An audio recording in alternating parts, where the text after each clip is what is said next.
बुद्ध ने सिखाया कि मन एक शक्तिशाली उपकरण है जिसका उपयोग अच्छे या बुरे के लिए किया जा सकता है। उन्होंने यह भी सिखाया कि मन को कठोर, लचीला और स्थिर होने के लिए प्रशिक्षित किया जा सकता है। आंतरिक शक्ति का विकास। आंतरिक शक्ति विकसित करने का एक तरीका आत्म जागरूकता की मजबूत भावना विकसित करना है। इसका मतलब है अपने विचारों, भावनाओं और शारीरिक संवेदनाओं पर ध्यान देना। इसका मतलब अपनी ताकत और कमजोरियों से अवगत होना भी है। एक बार जब आप में आत्म जागरूकता की प्रबल भावना आ जाती है तो आप अपनी आंतरिक शक्ति विकसित करना शुरू कर सकते हैं। ये ध्यान, माइंडफुलनेस और अन्य प्रथाओं के माध्यम से किया जा सकता है जो आपको ध्यान केंद्रित करने में मदद करते हैं। जब आप बुरी खबर सुनते हैं तो उदासी, गुस्सा और डर जैसी कई तरह की भावनाएं महसूस होना स्वाभाविक है। बुद्ध ने सिखाया कि इन भावनाओं को स्वीकार करना महत्वपूर्ण है, लेकिन उन्हें आप पर नियंत्रण न करने दें।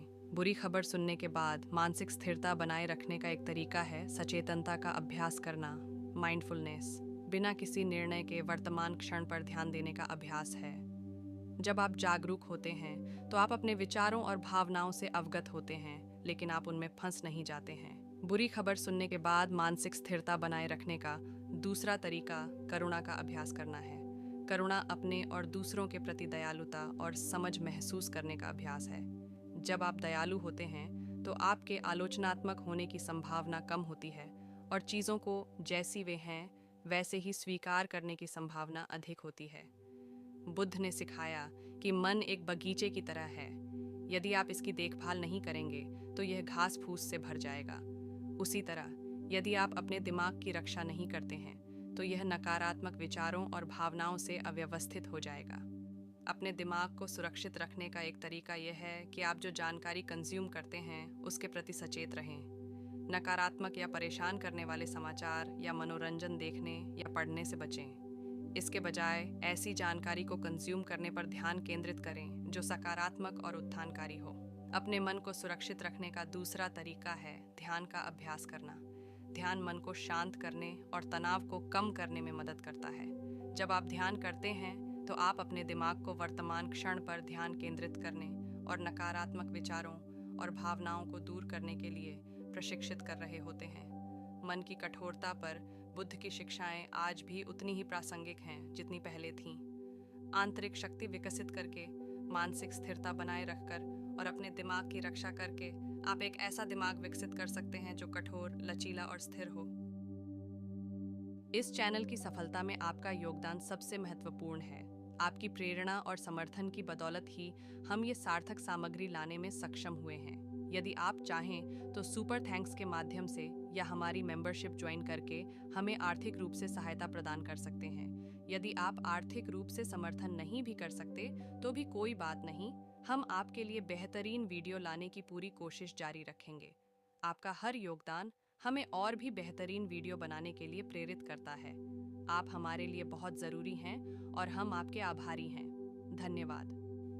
लेकिन ज्ञान वास्तव में अधिक काम करने में नहीं है, बल्कि कम काम करने में है। यह स्थिरता में है, शांति में है, ध्यान में है। जब तुम्हारा मन शांत होता है तो तुम वास्तविकता को स्पष्ट रूप से देख सकते हो। तुम अपने विचारों और भावनाओं को बिना किसी पूर्वाग्रह के देख सकते हो। तुम अपने अहंकार की भ्रामक प्रकृति को देख सकते हो। ध्यान की अवस्था में तुम वास्तविकता की सच्ची प्रकृति को देखना शुरू कर सकते हो। तुम देख सकते हो कि सभी चीजें एक दूसरे से जुड़ी हुई हैं। तुम देख सकते हो कि जीवन एक चक्र है जिसमें जन्म, मृत्यु और पुनर्जन्म शामिल हैं। ध्यान की अवस्था में तुम अपनी आंतरिक शांति और ज्ञान को खोज सकते हो। तुम अपने जीवन के उद्देश्य को समझ सकते हो। तुम एक अधिक पूर्ण और संतोषजनक जीवन जी सकते हो। ओशो कहते हैं कि ज्ञान एक उपहार है, इसे खरीदा या पाया नहीं जा सकता। ये तुम्हारे भीतर ही है, बस तुमने उसे खो दिया है। ध्यान की मदद से तुम अपने भीतर छिपे हुए ज्ञान को खोज सकते हो। ओशो की शिक्षाएं एक सीधा और सरल संदेश देती हैं। ज्ञान तुम्हारे भीतर है, उसे खोजना है तुम्हें। इस विषय पर ओशो कुछ और बातें बताते हैं। ज्ञान एक यात्रा है, एक मंजिल नहीं। ध्यान एक प्रक्रिया है, एक परिपक्वता है। ध्यान एक प्रकाश है जो तुम्हारी अंधेरी आत्मा को प्रकाशित करता है। ओशो की शिक्षाएं हमें यह याद दिलाती हैं कि ज्ञान एक खोज है, एक यात्रा है। यह हमारे भीतर ही है, बस हमें उसे खोजना है।